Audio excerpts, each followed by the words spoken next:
Hello मेरे प्यारे बच्चों, कैसे हैं बेटा आप लोग। बेटा आज हम पढ़ने वाले हैं आपकी सेकंड पोएम। आपकी बुक कौन सी बुक से? हॉर्नबिल से second poem, that is the voice of the rain. कौन सी पोएम बेटा? The voice of the rain, which is composed bye vault Whiteman. किसने कंपोज की है बेटा ये पोएम? आपकी वॉल्ट वाइटमैन ने ये पोएम कंपोज की है, जिनको कि हम बेसिकली किस नाम से जानते थे? द वॉइस ऑफ अमेरिका के भी नाम से जानते थे। किस नाम से जानते थे बेटा? वॉइस ऑफ अमेरिका के नाम से भी जानते थे। एक बहुत फेमस पोएट रहे हैं, कहाँ के? अमेरिका के। ठीक है, तो उन्हीं की इस पोएम को आज हम पढ़ेंगे। बेसिकली बेटा ही belongs to the 19th century. किस सेंचुरी के ये पोएट हैं? 19th सेंचुरी के ये पोएट हैं और इन्होंने फ्री वर्स लिखी है। ठीक है, फ्री वर्स लिखी है और उनका जो राइटिंग स्टाइल है प्योरली उनका ओरिजिनल है। ठीक है, ये has written in his own style. So let's study today about the voice of the rain. Which poem? Voice of. So, first of all, beta, just let's know about the poem, that what we are going to study in this poem. Basically, the voice of the rain is in a dialogue form. जो आपकी poem है बेटा, ये किस form में है? dialogue form में है। And there is a dialogue between the poet and the rain. rain और rain आप सबने देखी है ना, बरसात होते हुए और बड़ा अच्छा लगता है, वेदर भी बड़ा प्लीजेंट हो जाता है। तो अब आप ये देखो कि रेन के साथ पोएट का क्या है, एक बातचीत दिखाई है, उन दोनों के बीच में एक कन्वर्सेशन है। ठीक, ऑन बीइंग अब कन्वर्सेशन ये वन साइडेड ही है, because rain it seems he feels that rain is answering him, क्योंकि यहाँ पर उसने रेन को पर्सोनीफाई किया है। He is just assuming as if rain is answering to his questions. ठीक है, so on being asked by poet who it is, यानी कि जब पोएट रेन से पूछता है कि वो कौन है। हम जनरली किसी से पूछते हैं कि आप कौन हो, तो डेफिनेटली वो क्या है, अपना इंट्रो देता है, अपना परिचय देता है।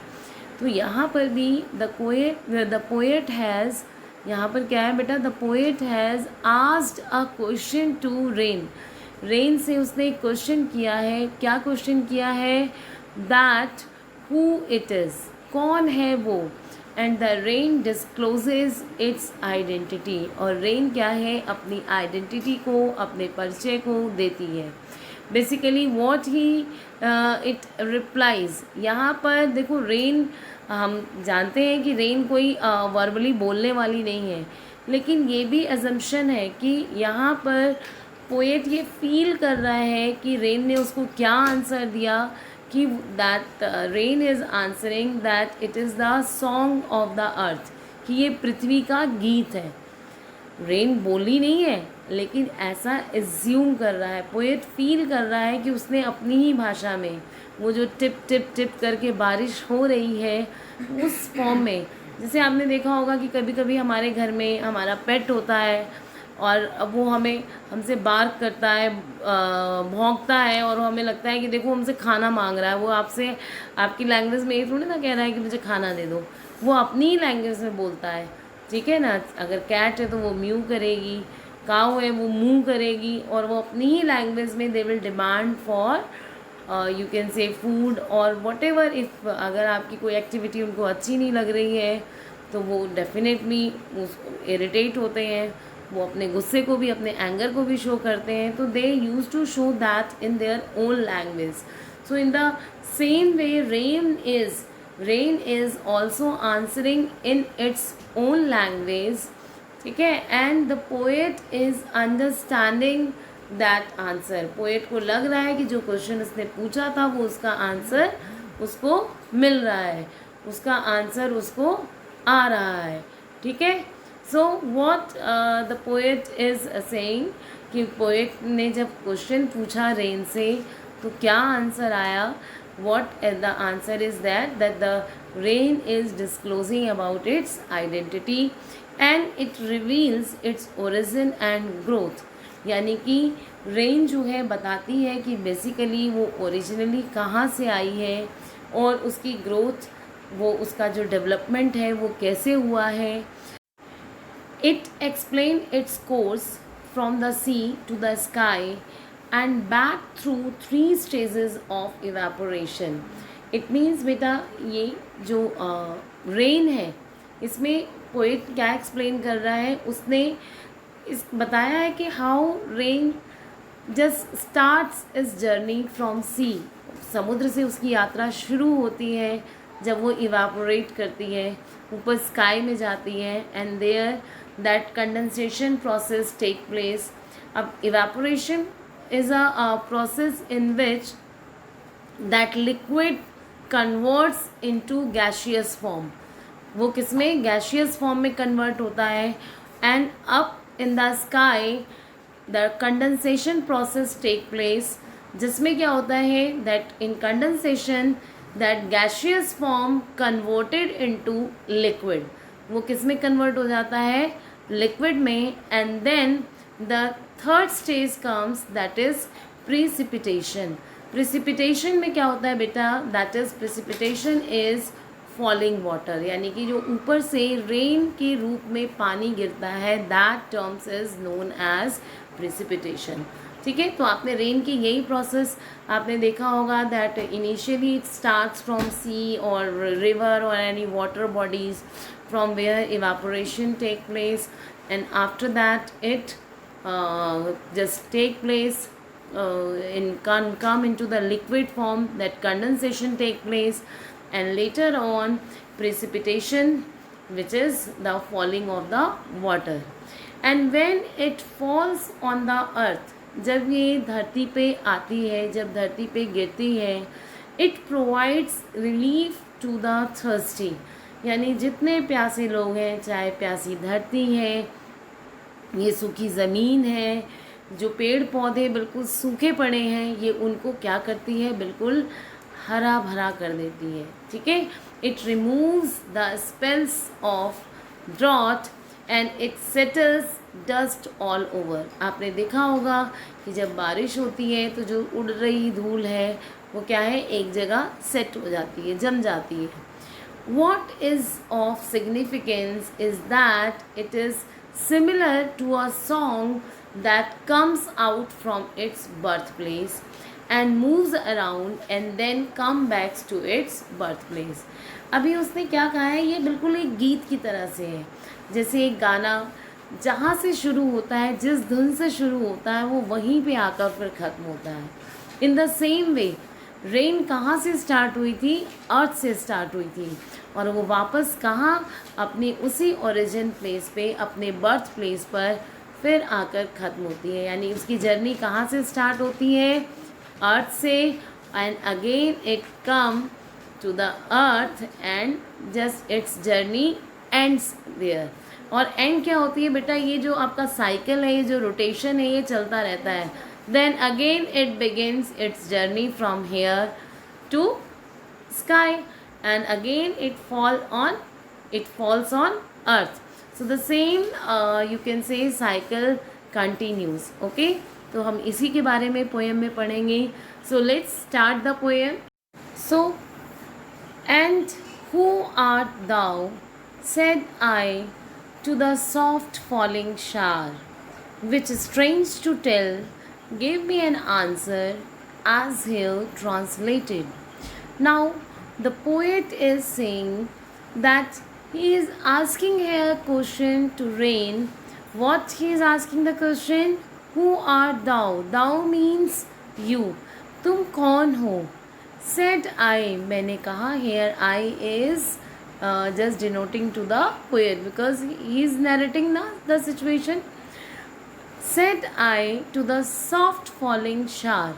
Shower means rain. यहाँ पे जो हल्की हल्की जो ड्रिजलिंग हो रही है, जो बौछार पड़ रही है, उस रेन से पोएट कह रहे हैं कि उसने क्या पूछा कि तुम कौन हो. Which strange to tell.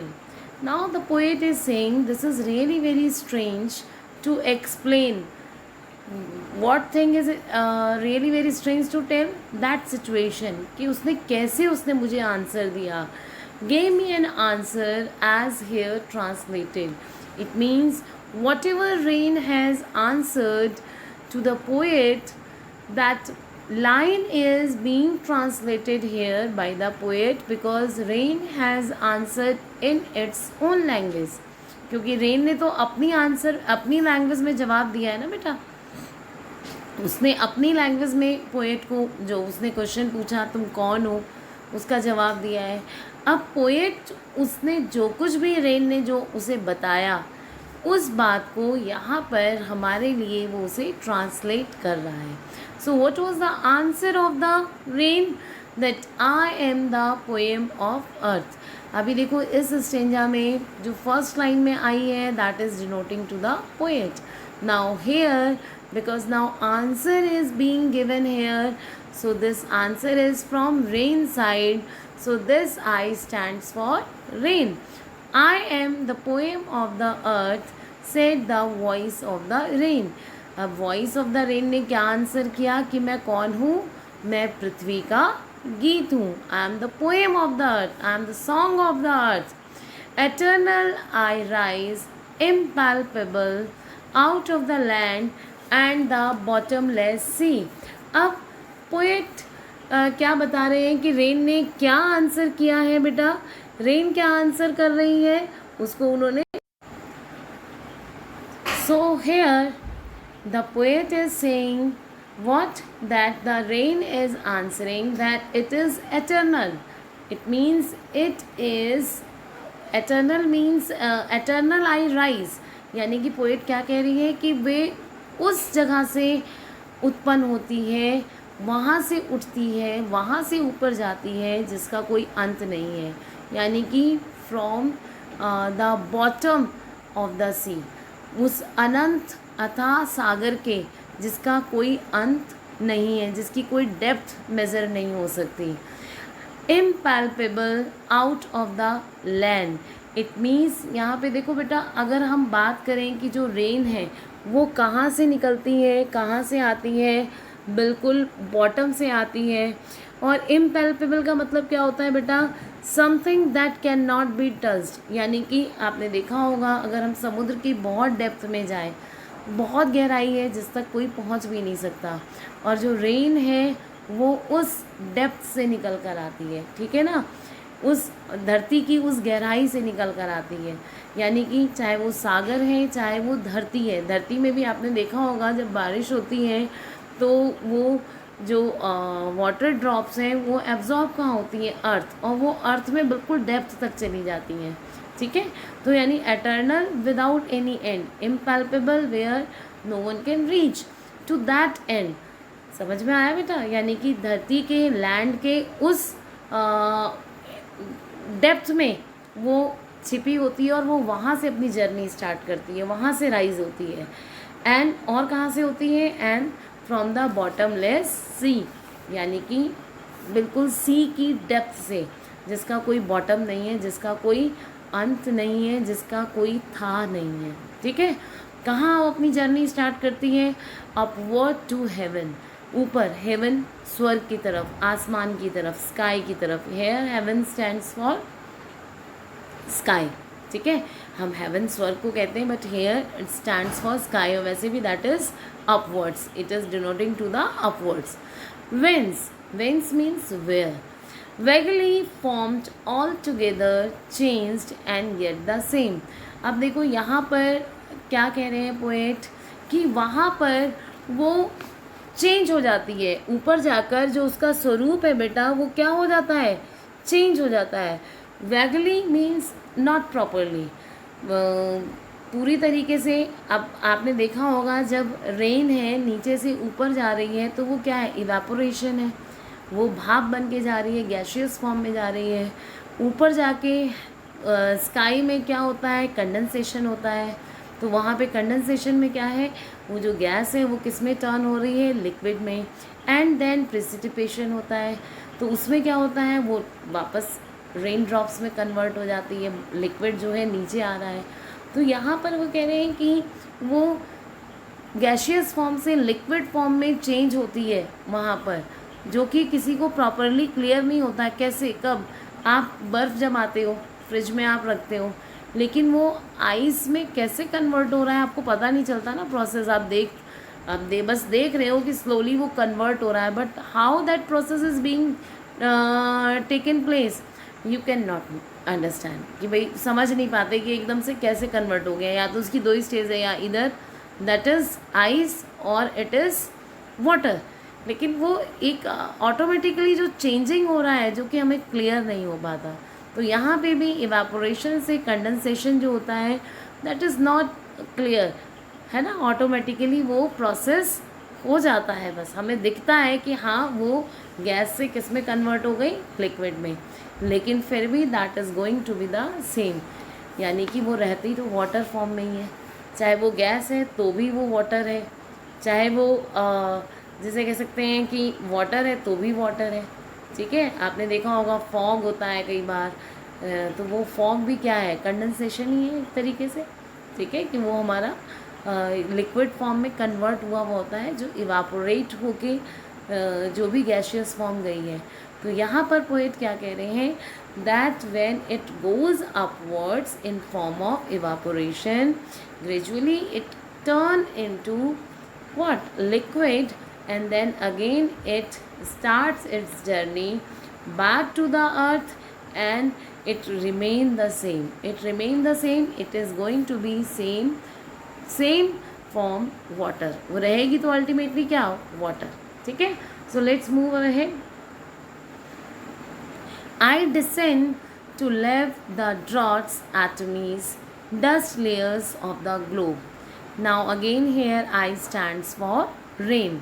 Rain क्या कह रही है कि मैं डिसेंड, मैं नीचे आती हूँ, to lave the droughts atomies dust layer of the globe.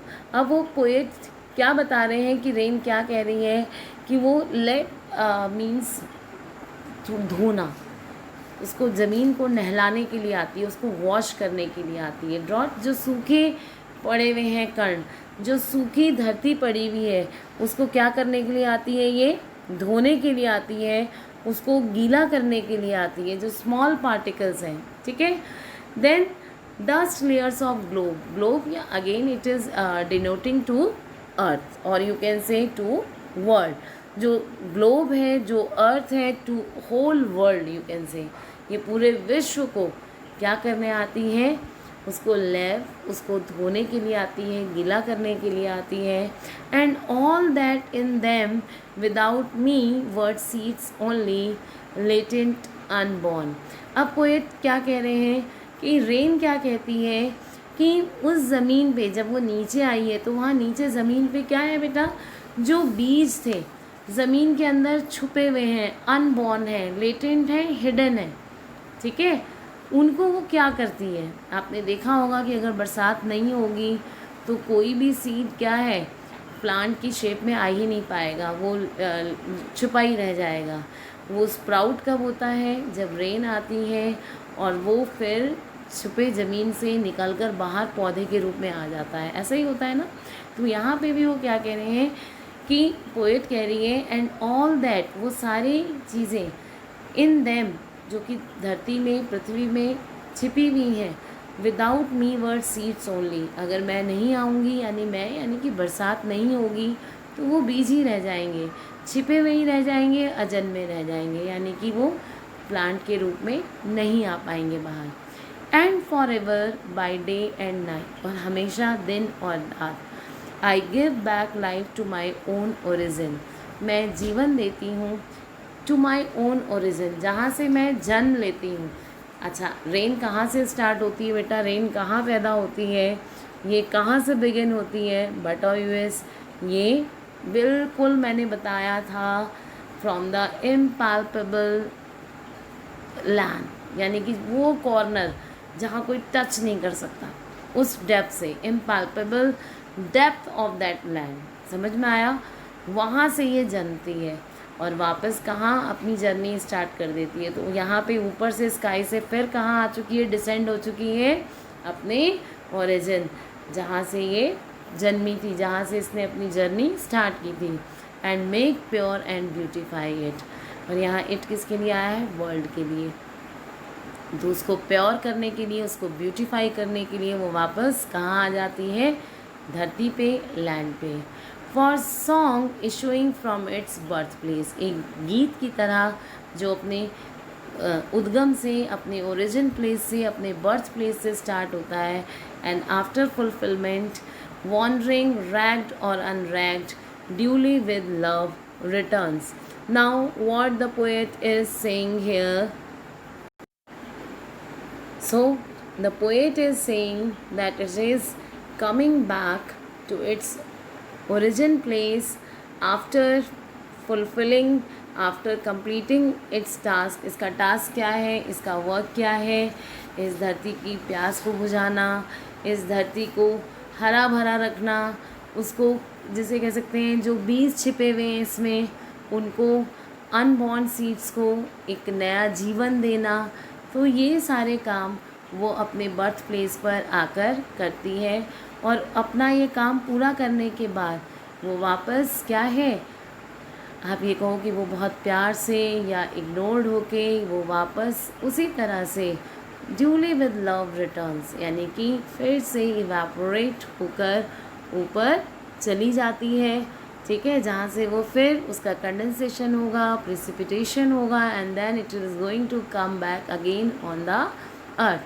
So in this poem the poet has spoken about the rain's journey, that how it passes through the 3 different stages, ठीक है ना, and he has just personified the rain here and just explained that how rain is responding when he asked a question to rain.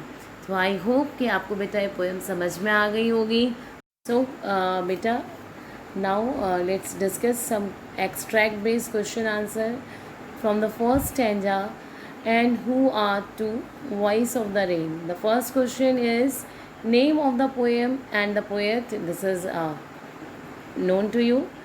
The poet is Walt Whitman, and what is the name of the poem? The Voice of the Rain. So you will write poem The Voice of the Rain, and the poet is Walt Whitman. Next question is what does the phrase strange to tell means?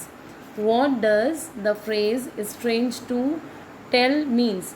यानी कि ये जो इसका मतलब है strange to tell, इसका क्या मतलब है पोएट का? तो strange to tell sound a note or you can say exclamation of surprise, ठीक है।